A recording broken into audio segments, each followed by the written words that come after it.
Fox News alert: President Trump honing in on Chicago after what should have been a holiday celebration turned into a scene of chaotic violence. Hundreds of teenagers swarmed the city's annual tree lighting ceremony, leading to 2 shootings. A 14-year-old boy was killed and 8 others were injured. 7 of the ones who were injured were also teenagers, 13 to 17 years old. This is the Faulkner Focus. I'm John Robertson for Harris Today. The horrific scene is renewing President Trump's repeated calls to help. He posted, Governor Pritzker and the low IQ mayor of Chicago are refusing federal government help for a situation that could be quickly remedied. The people are chanting, bring in Trump. One Chicago resident and activist says she is fed up with how her city is responding. When Brandon Johnson actually took office and, moved to remove police officers from our Chicago public schools. And, we're seeing this violence. We're seeing it being perpetrated with our youth. As much as he may not want more cops, I think that more cops are needed. Not only are more cops needed, we need more intervention services needed. Gianno Caldwell here to weigh in just a moment. But first to our senior correspondent, Mike Tobin. He's in Chicago with more on the violent weekend there. Mike?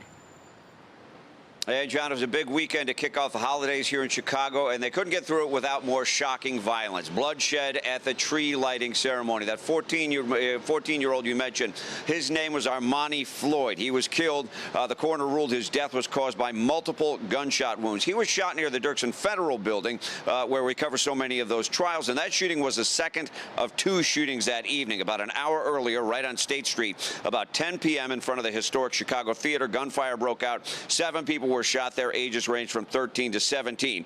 Now, the shootings followed a trend called a teen takeover, where young people post something on social media, then they swarm an area. Kids reportedly had shown up from southern as well as northern suburbs and the city itself. The alderman of that ward says the teenagers were rioting. Right now, it is not known what sparked the gunfire, and it's not known if the 2 shootings are connected. Chicago Mayor Brandon Johnson again placed blame on the availability of guns, but this time he did seem to accept some blame, and he blamed the kids who swarmed downtown.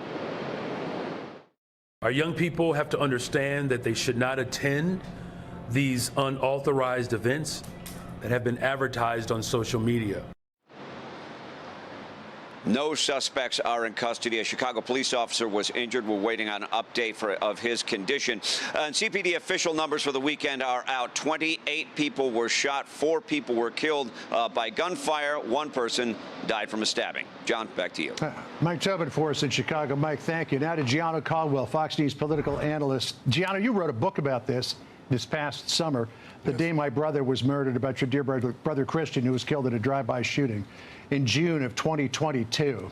I mean, this just keeps on happening, and Chicago seems powerless to do anything about it until after it's all said and done. Yes, and if you just listen to the stats that Mike Tobin just gave, these are numbers that Mayor Brandon Johnson and J.B. Pritzker probably would consider to be a successful, peaceful weekend. These are people who said there's no issues in Chicago, that President Trump's help isn't needed. And these folks are wrong. They're inept in their response, and they are ignoring the realities on the ground, and the people of Chicago are suffering the consequences. If you cannot go downtown, which was one of the safest places in the city for many years, up until COVID and probably before that too, then where can you go? I mean, this is unacceptable. You can't bring your family to enjoy Thanksgiving or the Christmas tree lighting without the potential of being shot. This is insane. And they need to be held accountable, the people that did this, as well as the elected officials who refuse to hold criminals accountable in that city. It really does seem insane on the surface of it. Can you imagine going to the tree lighting ceremony at Rockefeller Plaza or Fox Square, for that matter, and have something like this happen? I mean, it's unthinkable. It's possible it could happen. But in Chicago, it's just kind of like, all right, that was the weekend. That's what it's like here. It has become the norm. And what some people don't even know is the Chicago Theater, right across the street from the Chicago Theater, is ABC 7 News. They have a studio ground level, cameras pointed towards that direction. So these kids know that there's a news station right across the street that can capture absolutely everything that they're doing. But they don't care. Why don't they care? Because they've never faced consequences. And that's what happens when you implement laws like the Safety Act in Illinois, which eliminated cash bail, which eased up on a lot of penalties when it comes to many crimes. And it also is the reality that you get when you handcuff the police. They had over 700 police officers in that downtown area, according to reporting. So if you can't fear the police, you don't fear the news stations that's clearly taking video, and you come out in mass, 300 kids, then what is there to fear? Yeah, but they created those environments, and I'm talking about J.B. Pritzker and the Mayor Johnson. Yeah, and the best that Johnson could do is to caution kids, don't go to these events that are advertised on social media. That's the city's response. Now to this, Gianna, new information on a horrific and senseless act of violence, of course, in Chicago. We've learned the identity of the young woman who was set on fire while riding the city rail system. She's 26-year-old Bethany McGee. She is in critical condition with burns over 60% of her body. Police have charged Lawrence Reed with the attack. He allegedly doused Bethany in gasoline before setting her on fire. Reed has got a rap sheet spanning decades and is also facing a federal terrorism charge. He was arrested, get this, 72 times, many of those times for battery. He has 8 felony and 7 misdemeanor convictions. Transportation Secretary Sean Duffy tearing into Chicago's soft on crime policies. He posted, "This would never have happened if this thug had been behind bars. Yet Chicago lets repeat offenders roam the streets. Chicago's carelessness is putting the American people at risk. No one should ever have to fear for their life on the subway." Apparently, this guy was in a mental hospital, but he was deemed too dangerous to be held in a mental hospital after he assaulted and knocked out a social worker there. So what did they do? Rather than putting him in jail, they said, okay, you're too dangerous to be in a mental hospital. Back on the streets you go. And then this happens. Insane. Insane. And I write about this in my book, The Day My Brother Was Murdered, My Journey Through America's Violent Crime Crisis. I encourage people to pick up a copy. I write about these activist judges, those who can see that this guy has an extensive arrest record. Apparently, he only served up to 2 years in totality for all of the crimes that he committed, and how they will release these individuals right back on the street to endanger the lives of others, literally creating more victims. This was a preventable situation. Without doubt, this could have been prevented. But a judge decided that she knew best versus what the data really told her, which is this is a dangerous individual who deserved to be in jail. And in fact, he deserved to be in jail before he even came to her. So this is what a lot of people need to know. There needs to be conversation on the soft on crime policies led by J.B. Pritzker, Mayor Brandon Johnson, but also the activist judges who are sending these people back into society and not holding them accountable. Enough is enough. People are tired of this. They cannot have a normalized society that's lawless, but that's what you have in Chicago, unfortunately. All right, from violence to politics now, Gianna. There was no name-calling, no yelling. It was a very cordial meeting between President Trump and New York City Socialist Mayor-elect Zoran Mamdani. But just a couple of days later, the far-left Democrat says that he is sticking to his harshest criticisms of the president. Just to be very clear, do you think that President Trump is a fascist? And after President Trump said that, I said yes. And so you do? And that's something that I've said in the past. I say it today. You've called him a despot.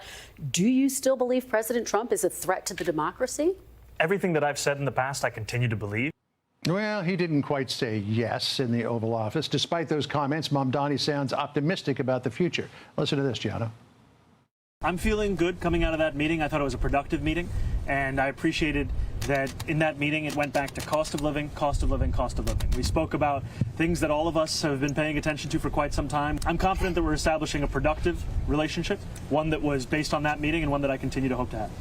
Well, some pretty gracious words from the president during their meeting that happened on Friday. He said he's been called much worse than a despot, and that he thinks that will change Mamdani's mind once the two get working together.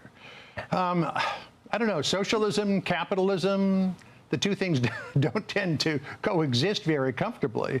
And I'm wondering if President Trump was just being very gracious in the Oval Office, but he's getting prepared to hammer Mamdani the first time something goes wrong in New York. No, 100%. But you recognize President Trump is a businessman first and foremost. And when he meets a person in public, or in person rather, he's a very warm guy. Like, he wins people over. I've met with him in the Oval Office many times. He's really fantastic, to be honest. But I can't imagine there being a productive relationship with Mamdani calling him these names. What's next, Nazi? How can you work with somebody like that if you truly believe that? If you believe that he's a fascist and all these other things, how could you really work with him? You can't speak out of both sides of your mouths, and that's exactly what he's doing here. So I'm interested in seeing how all of this unfolds, but I'm also very concerned for the people in New York City because his plans are very dark and threatening to their safety. Somebody that wants to abolish prisons, I mean, it's somebody that I would not want in the office of mayor, somebody who wants to defund the police. As again, I've taken on this fight with the Caldwell Institute for Public Safety. Go to caldwellinstitute.org and support us there. But this is something that we cannot have. We cannot have a lawless society, and that is exactly what he represents. So we'll see what happens, but he seems like a very scary figure, to be honest.